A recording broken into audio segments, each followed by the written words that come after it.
Malam ini kita menyadarkan diri kita, terlebih lagi yang berceramah, jangan kau hanya sampai menyampaikan ayat saja. Hai Abdul Samad, apakah kau yang bicara itu hatimu sudah hidup? Senantiasa merasakan diri, aku orang paling hina, aku orang paling kotor, ditempelkan kening ke lantai di tempat yang diinjak tapak kaki, mengatakan bahwa aku bukan siapa-siapa. Umur diberikan Allah 40, 60, 70. Berapa yang kupakai untuk menolong agama Allah? Berapa yang kupakai untuk mengingat Allah? Mata, tangan, telinga, kaki akan diminta tanggung jawab di hadapan Allah. Dulu dibangga-banggakan, dihormati, dimuliakan. Yang kami muliakan Al-Mukarram, Al-Ustadz. Tapi pada saat tiba masanya, yang kita bawa tak lain tak bukan innallaha la yanzuru ila ajsamikum. Allah tak menengok badan, fisik, bentuk tubuh, baju. Ini sampulnya saja. Wala ila suwarikum, Allah tak menengok rupa, wajah. Walakin yanzuru ila qulub. Hati kamu yang bersih itulah yang kau bawa menghadap Allah Subhanahu wa taala. Yauma la yanfa'u malun, harta tak berguna. Wala banun, anak tak bisa menolong. Harta tak berguna, anak tak mampu menolong. Illa man atallah, kecuali orang yang datang menghadap Allah biqalbin salim, dengan hati yang bersih, hati yang tulus, hati yang memercikkan cahaya iman, hati yang bersih dari hasad, busuk hati, sum'ah, riya, takabbur. Itulah yang menolong di hadapan Allah Subhanahu wa taala. Apa kata Imam Ali radhiyallahu an? An-nasu niyam. Semua manusia waktu hidup itu tidur. Bapak tidur, ibu tidur, saya tidur. Semua orang waktu hidup itu tidur. Falamma matu, ketika dia mati, disitulah dia baru terjaga dari tidur panjang. Saat Israel mencabut nyawa, ditarikkannya adalah satu centapan yang kuat. Disitulah kita baru terjaga dari tidur panjang. Betapa aku meninggalkan salat, betapa aku tak berzakat, betapa dulu kekuasaan. Aku lulus umur 30, pensiun 58, 28 tahun, apapun tak pernah kubuat untuk agama. Sibuk membesarkan anak, sibuk mengurus warisan. Anak pun tak ingat dengan kita, karena kita lupa menanamkan pendidikan agama di dalam otak kepalanya. Harta yang banyak tak sempat menolong agama Allah. Anak tunggal semata wayang tak sempat dididik agama. Istri meninggalkan dalam keadaan stres susah hatinya, karena dia tak diajarkan sabar menerima ridha ketetapan takdir Allah. Dan paling celaka, tak pernah anggota tubuh ini dipakai untuk berzikir, muhasabah, mengingat Allah. Tak pernah mata dipakai menengok Quran, kitab suci Allah. Tak pernah dipakai hati merenung sejenak. Apa yang akan kubawa mati menghadap Allah Subhanahu wa ta'ala. Abdul Samad dari dalam tanah naik ke atas tanah, ceramah, masuk balik ke dalam tanah. Yang kau bawa apa? Baju koko tinggal, peci tinggal, pakaian kehormatan tinggal. Yang kau bawa kain tidak berjahit, disobek, kerak. Itu yang akan menyampul kulitmu, yang selama ini kau dimandikan, dibersihkan oleh ibumu dulu 60 tahun yang lalu. Sampai masanya kau lupa kapan kau dimandikan dulu. Sekarang ruh melihat, disebut dia ruh karena dia raha ya ruhu ruh, seperti aroma semerbak yang datang pergi hinggap. Ruh sampai masanya dia datang masuk ke dalam jasad. Ruh sampai masanya dia pergi meninggalkan jasad. Malam ini dimuliakan Al-Mukarram Haji Abdul Samad LCMA. Kenapa Abdul Samad ini dimuliakan? Karena ruh hinggap sejenak sebentar, sampai masanya besok pagi dia ruh keluar dari dalam tubuh ini. Anak yang katanya ayahku sayang, istri katanya kaulah abang, sampai masanya mereka tak lagi mau mendekat. Rumah itu saya yang buat, saya yang mengukurnya. Tapi begitu ruh sudah keluar dari badan, tidak satu pun semeter, sesenti, sejengkal, sehasta ada tempat di rumah itu untuk jenazah bernama jenazah Abdul Somad.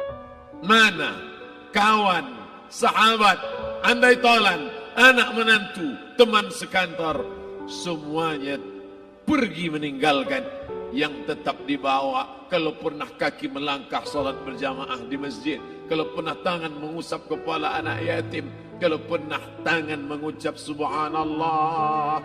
Nanti di akhir tausiah kita akan berzikir, munajat, muhasabah diri, berdoa, mengenang apa yang akan kita bawa menghadap Allah Subhanahu wa taala. Datang malaikat membawa kain kafan dari cahaya, akan menyambut ruh yang mulia. Hadis riwayat Ahmad bin Ambal dalam kitab Al-Musnad, turun malaikat berlomba-lomba membawa kain putih dari cahaya, menunggu ruh akan keluar. Ruh menetes seperti embun di ujung daun. Daun tidak bergoyang, ranting tidak patah. Ruh menetes pelan, turun ke dalam kain kafan, dibawa malaikat ke pintu langit. Tak sabar mereka menyambut. Inikah dia yang selama ini berjamaah? Berapa banyak yang masyhur terkenal di bumi, malaikat tak mengenal dia. Ini roh siapa? Tapi ini bukan LCMA, dia bukan ustaz, dia bukan ulama, tapi imannya dalam, kekuasaan dipakai menolong agama Allah. Ruhnya keluar di bawah, semua malaikat mengucapkan salam. Inilah orang yang selama ini kami tunggu-tunggu, catatannya sudah lama. Setiap pagi petang, malaikat subuh membawa catatan namanya, malaikat malam membawa catatan namanya. Kami merindukannya. Begitu orang-orang yang masyhur di langit, tapi tak dikenal makhluk bumi. Tapi ada sebaliknya, yang rohnya disentapkan, ditarik malaikat dengan begitu tarikan yang sangat kuat. Nabi bertanya saat Isra Mi'raj kepada mereka yang sudah mati ribuan tahun yang lalu, apa yang kalian rasakan? Yang satu mengatakan seperti tebasan pedang di tempat yang sama beratus kali. Yang satu mengatakan seperti kambing yang dikuliti hidup-hidup. Yang satu mengatakan seperti mata kail pancing ditarik dari kulit yang basah. Maka kita berdoa setiap selesai salat, Allahumma hawwin alaina, ringankan kami ya Allah, fi sakaratil maut, di saat sakaratul maut yang amat sangat menyakitkan itu. Di saat malam pertama di tempat yang gelap, di tempat yang tak pernah diimpikan oleh orang, tapi kita tetap melewati dan merasakannya. Perlahan-lahan cacing tanah, ular-ulat kalajengking akan menggerogoti kulit yang selama ini dimandikan, selama ini dipakaikan sampo yang mahal, selama ini dioleskan pelembab yang lembut. Tapi ternyata sebelum roh keluar jasad, setelah keluar, dia hanya akan menjadi santapan cacing tanah, hancur berkeping hari demi hari. Yang pertama kali membusuk adalah mata, karena dia berisi cairan. Cairan ini mengering, busuk dan berlubang. Lalu kemudian usus sebulan di dalam tanah, mulai dia menggelembung masuk angin dan dia meletus pecah. Cacing-cacing tanah mulai datang menggerogoti, memakan. Habis, siap tak siap, suka tak suka, kau akan didatangkan. Apa yang akan ditanya oleh Allah? Perbuatanmu, amalmu. Faman ya'mal mithqala dzarratin khairan yarah. Sebesar biji sawi, sebesar ujung rambut, kau aniaya orang, kau makan titik puluh keringatnya. U'tul ajira ajrahu, berikan upah pekerjamu, gaji tukang panenmu, gaji tukang cuci setrikamu. Kau makan, kau tahan 3 bulan. Dia tak menuntut, dia senyum, dia hanya mampu mengadu kepada Allah.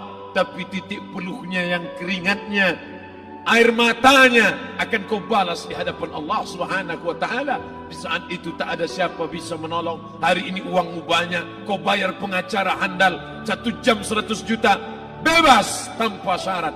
Tapi di hadapan Allah semua akan bersaksi.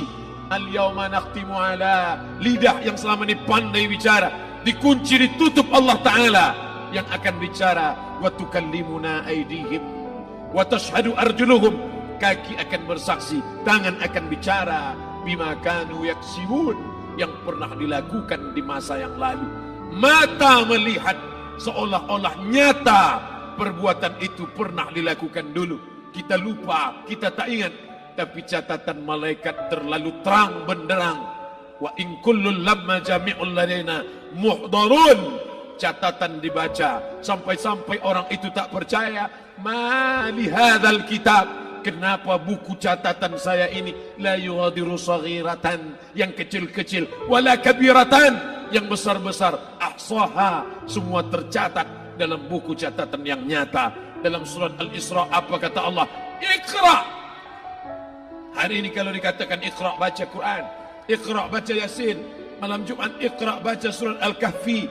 Tapi sampai hari itu Yasin tak bermakna, Al-Kahfi tak lagi disuruh baca, karena hidup sudah berakhir. Iqra, baca. Apa yang kau baca? Kafa binafsika al-yawma 'alaika hasiba. Baca buku catatan amal. Sampulnya dosa, isinya dosa. Catatan kakinya dosa, sampul penutupnya dosa, bibliografinya dosa. Sampai ia pun tidak percaya, kenapa aku hidup hanya dosa saja. Saat itu dia mendengar teriakan azab, saat itu dia menyaksikan pekikan teriakan sakitnya siksa. Rabbana, ya Tuhan kami, farji'na, balikkan lagi kami ke dunia. Rabbana, ya Tuhan kami, absarna, mata kami sudah melihat azab. Wasami'na, telinga kami sudah mendengar sakitnya, pekikan, teriakan, jeritan. Farji'na, balikkan lagi kami ke dunia. Na'mal salihan, kami ingin amal saleh. Kami ingin bantu masjid, kami ingin sekolahkan anak yatim, kami ingin muliakan fakir miskin, kami ingin bantu panti jompo. Farji'na, balikkan lagi kami dunia. Kami ingin salat tahajud, kami ingin tahiyatul masjid, kami ingin puasa sunat. Saat itu penyesalan tak lagi berguna. Na'mal salihan, kami ingin amal saleh. Andai kau beri kami tenggat waktu ya Allah, laula akhartani, kalau kau beri aku waktu, ila ajalin qarib, aku tak minta hidup 1000 tahun, ila ajalin qarib, sebentar saja kau hidupkan aku ya Allah. Di situ orang baru tahu apa yang pernah dilakukan dulu, yang di masa lalu tak ada cara lain kecuali malam ini kita bertaubat, taubat nasuha, mandi, solat sunat taubat. Ma min muslimin yuznibu dzamban, ada orang silap, khilaf, buat dosa, salah. Siapa yang tak pernah salah? Sedangkan datuk moyang kita Adam pun salah, tapi dia mengetahui, sadar salahnya. Dia berdoa, Rabbana zalamna anfusana, kami sudah menzalimi diri kami. Wa illam taghfir lana, kalau engkau tidak mengampuni kami, wa tarhamna, kalau kau tidak merahmati kami, lanakunanna minal khasirin, kami termasuk orang yang rugi ya Allah. Maka malam ini kita bermunajat kepada Allah, berdoa, mengenang masa lalu, bergelimang dosa, besok tak akan kita ulang. Kita minta ampun kepada Allah Subhanahu wa taala. Astaghfirullahalazim, astaghfirullahalazim, astaghfirullahalazim.